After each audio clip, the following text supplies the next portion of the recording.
Okay, so in this video we're going to talk about chord charts. Now chord charts are really just a diagram of the guitar, and they're going to help us figure out how to play different chords. So when we're talking about chords, what we're talking really about is just strumming the guitar. Our fingers are up here, making different shapes, and we're strumming the guitar.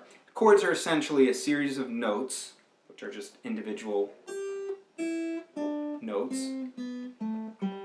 Chords are a series of notes played at the same time, and usually it's a series of 3 different notes played at the same time, and it's sometimes more than that. But that's kind of for our purposes what we're talking about. It's really just this strumming of the guitar. If you're playing a piano, rather than playing a single key at a time, a chord would be playing multiple keys at the same time. For guitar, it's really just strumming all of the strings, or strumming some of the strings at the same time. When you strum, you can use your thumb. You can sort of use your fingernail of your pointer finger. If you have a pick, you can use your pick. And we'll talk about those sort of techniques in a minute, but first I want to go over the chord charts themselves. So we have a G chord chart right here, okay? So here's how it works. We have our neck of the guitar placed right here. So all of the vertical lines on your chord chart are the strings. So the line all the way over here is our low E string. It says low E string, then A, D, G, B, and then high E string. We also have frets listed 1, 2, 3, 4, 5 down the line, right? So that's how our chord charts are labeled. And then we have a little dot, and this dot is indicating where we're going to put our finger. So what we should be seeing here are, we're on our high E string. We can tell because it's labeled high E, and then 3rd fret, it's labeled 3, 1, 2, 3. So we're going to place our finger on the high E string on the 3rd fret. And you'll notice as I'm placing my finger here that I'm kind of placing it slightly behind the fret. I'm not on top of the fret. I'm not way back here far away from this 3rd fret, but I'm kind of right about there. If I go on top of the fret, it sort of mutes the strings and sounds kind of buzzy. If I go too far away, kind of same effect, doesn't sound right. So we want to make sure our finger's kind of right before the fret. We want to press hard enough that we get a sound out of it. If we don't press hard enough, we get that kind of buzzy sound. You don't want to press too hard and use all of your energy, but you definitely want to press hard enough so that when you pluck a string, it comes out clearly and not buzzy. So that's how we fret a note, and that's how we read chord charts. We look at where the dot is, and we place our finger there. So we'll throw up a couple of other chord charts so you can kind of see. So we have our G chord. Next we're going to do an E minor. So with E minor, you can play all the strings sort of open, and that's kind of a variation of an E minor chord, super easy. If you want a more standard version of E minor, we have this E minor chord chart, which would have 2 fingers like that. So I'll give you a second to kind of look at that. You can see how my fingers are placed there. That's our E minor chord chart. Next we have a C chord, which now gets a little bit tricky. I'm skipping over to this string. Up here I'm using my index finger. With the C chord, just like with that E minor, we want to be careful not to let our finger rub up against this bottom string. So as I'm strumming, if part of my finger is touching the wrong string, it's going to start to mute that string and it won't sound quite right. So we want to be careful of that. The other thing that you want to do is, make sure that you're using kind of the tip of your finger pretty close to your fingernail. You don't want to do it on the finger printy part of your finger, because then you're going to end up kind of muting that. So again, with the C chord, take my pointer finger and just sort of arch it up, curve it up like it's almost like a little claw. I have my thumb on the back of the guitar to kind of add counter pressure, and I have my pointer finger kind of pressed right here, squeezing. Now, it should be a little bit painful, especially if this is your first time playing chords or playing the guitar. You're jamming your fingers into these metal strings, so it's not going to be the most pleasant experience.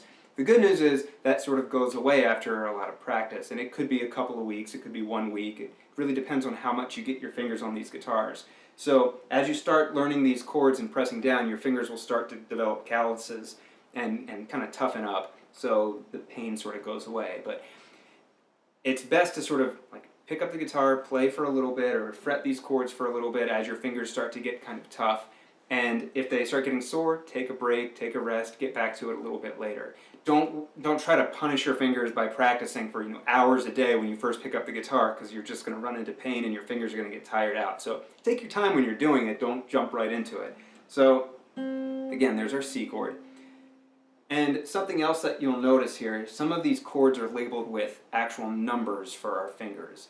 So the last chord I want to show you is this D chord, which we have 3 dots, and that's indicating that we're going to use 3 different fingers. So you'll see that each of the fingers are numbered. The first finger, number 1, is our index finger, pointer finger. Second, number 2 is our middle finger, and then third is our ring finger. Pinky would be 4th finger as well. We don't need a pinky in our D chord, so we're choosing 1, 2, and 3. And the way that I like to build up these chords, first off, if you want to pause the video now and try this D chord on your own, go for it, and then I'll kind of show you. But otherwise, we're just going to jump right in. When I'm building a new chord, or if I'm learning a new chord, I like to start with usually the bottom string first.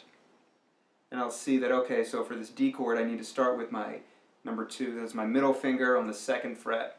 So I get that squared away.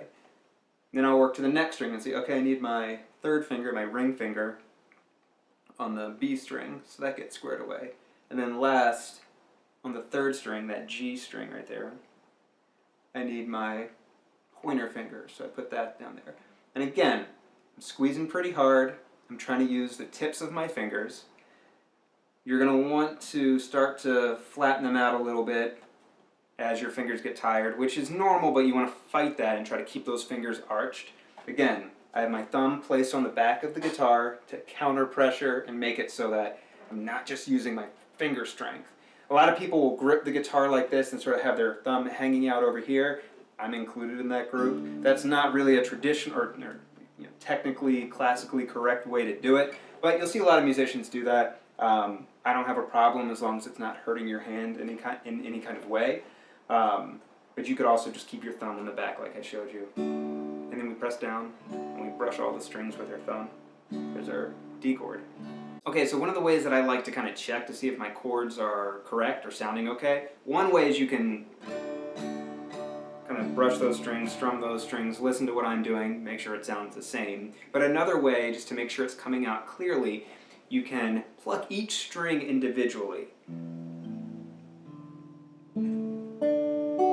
Do it again, maybe a little louder. So they should all come out nice and clear. If you're getting something more buzzy or muted like that, then it's time to check out what's going on here and see if we need to make any adjustments. And most of those adjustments we've kind of already talked about. So maybe your fingers are not close enough to the frets. Maybe they're too far away. Maybe they're on top of the frets. Maybe you're not pressing down hard enough. So it could be any number of things. We talked about maybe, especially with D chord, I see this a lot. This ring finger starts to collapse in on this bottom string here. You can kind of see my ring finger kind of buzzing up against this and muting that bottom string. So take the time and figure it out. If you have like gigantic fingers, maybe adjust your fingers a little bit so you're using as much of the tips of your fingers as possible. If you have really small fingers, maybe some of these chords are going to be difficult to kind of stretch around. So adjust your thumb position on the back. The point is, feel free to kind of play around with these positions and adjust your hand a little bit. Adjust your fingers a little bit so you're using different parts of your fingertips. It's okay to kind of adjust and make it so it's comfortable for you. If you're feeling any pain in your fingertips, like I said, that's normal. But if you're feeling any pain anywhere else in your arm or your wrist or your hand, then it's probably good to stop and double check and make sure you're doing it right. You really shouldn't get any pain anywhere else. So that's sort of a run through of our first couple chords that we're going to learn. Again, I'll run through them again. We have our G chord with 1 finger, our E minor has 2 fingers, C chord, and our D chord. Okay, Next, we're going to talk a little bit about more advanced versions of these chords. For now, just these beginner versions are fine. If you're having trouble, stick with them and you'll be okay. But after this, after you start getting these sort of comfortable with these one finger positions, we'll do some more advanced stuff. So if you're ready for it, check out the next video.